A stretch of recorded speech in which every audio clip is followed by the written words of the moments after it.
Hai, yuk kenali asalku. Perkenalkan, nama saya Firda Siti Humaidah, asal dari Universitas Pamulang yang berada di kota Tangerang Selatan. Untuk tempat asal saya berasal dari Tasikmalaya, Jawa Barat. Di sini saya akan sedikit membahas tentang adat pernikahan di Sunda ya, di adat Jawa Barat, tepatnya di Sunda. Nah, untuk pernikahan di Sunda ini kita itu ada yang namanya istilah dipingit. Nah, dipingit ini tuh jadi calon mempelai wanita itu gak boleh keluar rumah ataupun bertemu dengan calon mempelai pria kurang lebih selama 7 hari ya, 1 minggu. Lalu setelah proses dipingit ini, setelah mendekati hari H, ada proses yang namanya siraman. Siraman di sini tuh jadi si mempelai wanita itu disiram air oleh anggota keluarga terdekat. Di dalam airnya itu ada kembang 7 rupa. Ini tuh menyimbolkan terakhir si mempelai wanita itu dekat dengan keluarga. Nah, di akhir biasanya si air yang terakhir itu dipakai untuk wudu mempelai wanitanya. Setelah berakhirnya acara, biasanya mempelai wanita itu digendong oleh ayahnya sebagai rasa kasih sayang terakhir sebelum anaknya akan dinikahkan. Nah, terus setelah proses siraman, tibalah di hari H. Biasanya di Sunda itu memakai baju kebaya, lalu pakai siger sebagai mahkota di kepala mempelai wanita.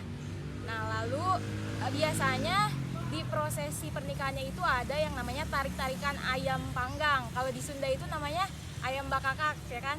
Nah, tarik-tarikan antara mempelai wanita dan laki-laki. Kalau misalkan salah satunya nih dapat potongan yang lebih besar, itu konon katanya menandakan bahwa rezeki dari salah satu calon mempelai itu lebih besar, gitu kan? Lalu setelah proses itu ada yang namanya proses sawer. Sawer ini adalah jadi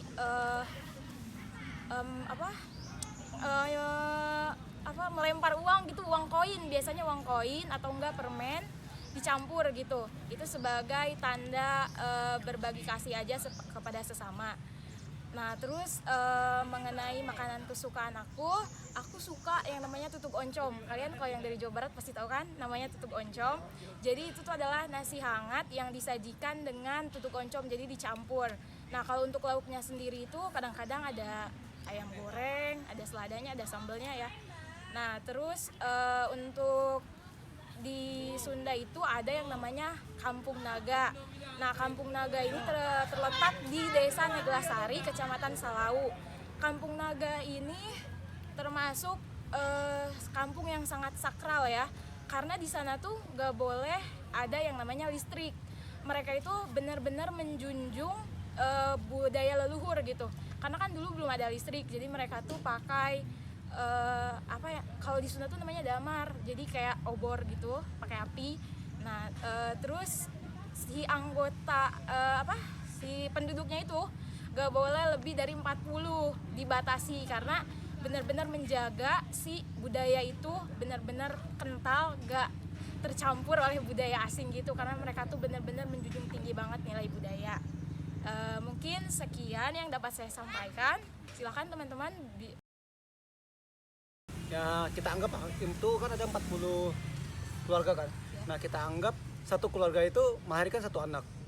Nah, jadi 40 itu jadi dalam satu keluarga itu kan satu anak kan, jadi rata-rata 40 keluarga tadi itu jadi hasil mereka tuh masih punya 40 anak gitu kan. Berarti jumlahnya itu jadi 80 dong.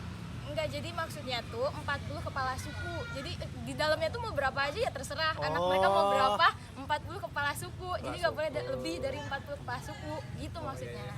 Kirain. Apakah udah cukup menjawab pertanyaan Notian? Oke, terima kasih. Oke, makasih Notian. Sekian yang dapat saya sampaikan mengenai kenali asalku. Walaupun kita berasal dari tempat yang berbeda, semoga kita dapat saling mengenal satu sama lainnya. Pertukaran mahasiswa merdeka, bertukar sementara, bermakna selamanya. Thanks for watching.